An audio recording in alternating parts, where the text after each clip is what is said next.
Halo, perkenalkan nama saya Andy. Eh, saya dari Surabaya bersama partner saya tadi Ari, berdua kita datang sini, toko iSource Surabaya.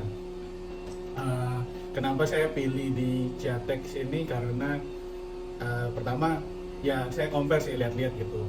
Pertama kan dari pengajarnya juga kan, terutama kan lebih, salah satu pengajarnya kan lebih aktif sosial media, terus lebih ke nunjukin hasilnya ketimbang ketimbang apa, uh, cuman cuman tulisan-tulisan, tapi lebih ke oh ini loh ada hasilnya gitu. Jadi kita pun ngelihat dari sana kan, jadi tahu gitu, wah ini sebenarnya ada hasilnya lah. Terus saya uh, selain kerja di toko ini juga ada kerjaan juga, sebagai programmer di kantor orang.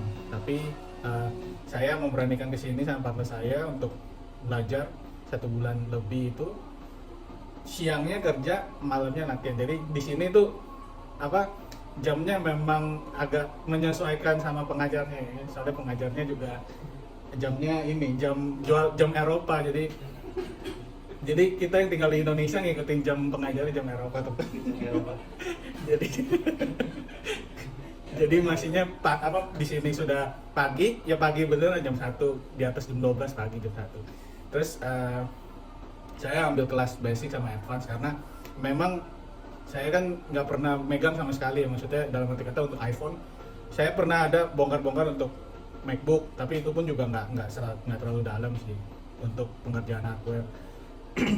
Terus untuk iPhone-nya ini benar-benar fresh, ini saya bongkar itu, megang mesin iPhone itu di sini gitu. Terus ketakutannya kan awalnya tuh lihat komponennya sempit-sempit gitu. MacBook aja yang besarnya menurut saya itu sempit. Ini untuk iPhone yang sekecil itu mesinnya itu dengan badan saya yang besar ini kadang ngatur adjust tenaganya tuh untuk di skill basic kan diajarin tuh untuk copot pasang komponen, terutama kapasitor, resistor yang ukurannya ya bisa dilihatnya pakai mikroskop lah. Kalau anggapannya kesenggol dikit mau dibersihin nggak tahu mana gitu, kayak lihat bakteri gitu. Habis itu di sini ya lebih, pertama kelas basic itu saya kan emang dari awal nggak pernah megang iPhone mesin terutama. Di sini dilatih skill tangannya, gimana tekniknya angkat copot kapasitor, terus resistor, tekniknya kalau misalnya memakai alat yang seadanya pun juga dikasih tahu, misalnya soldernya nggak cukup panas nih tambahin blower. Jadi teknik-teknik lebih diajarin ke sana. Habis itu untuk cetak pasang, biasa kan yang cetak kayak Ribol gitu, timanya nggak bisa cetak sekali jadi gitu. Di sini diajarin gimana sih tips and triknya gitu supaya sekali cetak itu jadi gitu loh ya. Maksudnya untuk basic itu karena saya belum pernah megang sama sekali ya, agak lama ya, 2 minggu mungkin yang sudah pengalaman ya saya juga nggak tahu. Tapi rata-rata sih itu tergantung pace kita lah kalau untuk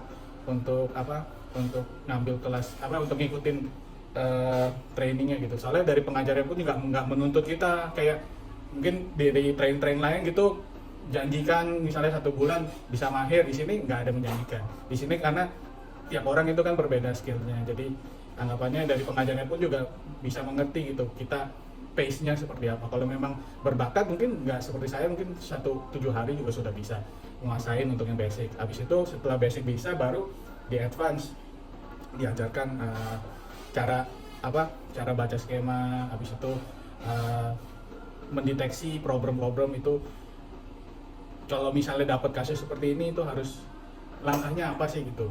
Jadi ya rekomendasi sekali sih dari pengajarnya Ko Iwan dan Ko Cinen ini juga kan bukan sengaja sekedar pengajar tapi praktisi juga gitu. Jadi kita pun juga yang belajar juga yakin karena mereka juga sudah nyemplung di dunia ini lama gitu. Ketimbang kita, mungkin saya punya toko kan awalnya juga cuman megangnya interface, kalau mesin itu belum berani megang. Jadi di sini kita mendalami gimana cara untuk troubleshooting, untuk bisa meningkatkan kinerja kita lah, toko kita untuk menerima mesin, berani ngegarap gitu loh. Jadi untuk di advance juga dia ada modul ngerakit ya, bukan ngerakit sih, lebih kayak dari board kosong dipindahin komponennya, bukan sekedar pindah tapi lebih ke mengikuti blok-bloknya gitu loh. Jadi kayak ada step-stepnya, dari sini juga diajarin. Jadi dari sana juga ngelatih kita untuk apa yang kita udah diajarkan di basic bisa diterapin ke yang buat kosong itu di advance. Terus dari sini pun juga nggak dibatasin ya waktunya, itu tergantung kita mau cepat mau lama, itu dari kitanya gitu.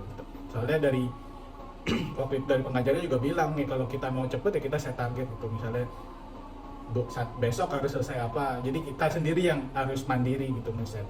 Dari trainernya nggak ada batasan sih, maksudnya mau kita lama pun dari trainernya juga bakal nge-push gitu, ayo ini lo bisa majuin, yang penting semua dari kitanya juga gimana. Habis itu setelah selesai dari sini pun juga kita juga nanti ada grup untuk komunitas di sana, bisa troubleshooting bareng, bisa tetap nanya-nanya lah. Habis itu misalnya ke depannya mau balik lagi ke sini pun juga kita diperbolehkan gitu, misalnya bawa kasus apa gimana.